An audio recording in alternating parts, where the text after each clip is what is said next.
Hi, I'm Roy Christopher. I am a production designer in television and a scenic designer in the theater.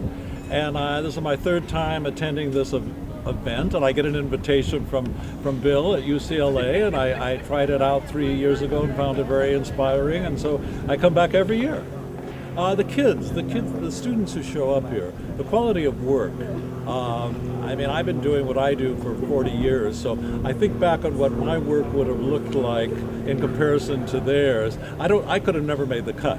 The standards today are so beyond what we were doing. I didn't even have a decent portfolio, and the work today is so sophisticated, and the students are so advanced that I really stand in awe. Every time you're asked that kind of question, what you want to say to them is always, it's such a cliche.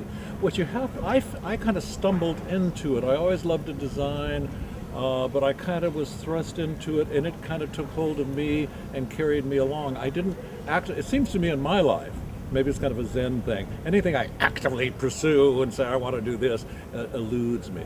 Anytime I just relax and follow the flow of the river, it takes me where I need to be. So I would say to them, keep working in all areas. The industry is so vast and so broad, and there's so many different niches there that you could fill. Keep open. Don't just say, I want to be a big motion picture production designer. So, that could be a goal, but keep your eyes open along the way, because something else might snatch you up. You might end up being a costume designer for something or other, for American Idol, and find happiness forever after. Just keep open and keep the creative thing going, and it's a big world out there.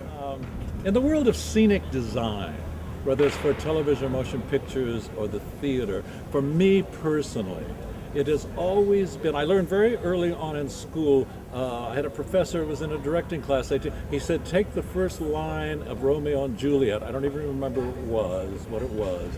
He said, in that one line, you'll find out everything you need to know about how to direct this play, what the play is, or how to design it.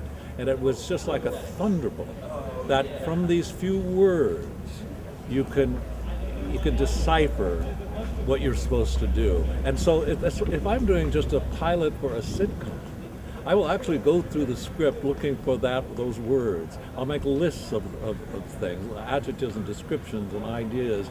And you always try to get something from the words. You really use your mind, and then put that away, and then start designing and see what comes out of there. Somehow you have to get inside of that script.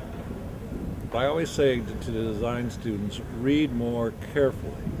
Don't just get the set description and then come up with a beautiful architectural concept or something. That's all great.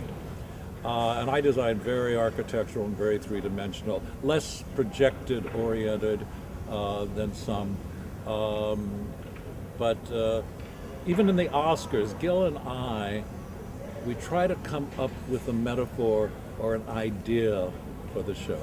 If the 2 years ago, he said, look, we're trying to get people's butts back into the theaters. That was my metaphor, that was my concept. Okay, we're going to design a show that looks like a dream fantasy theater from the past that makes everyone go, I want to go back and see a movie.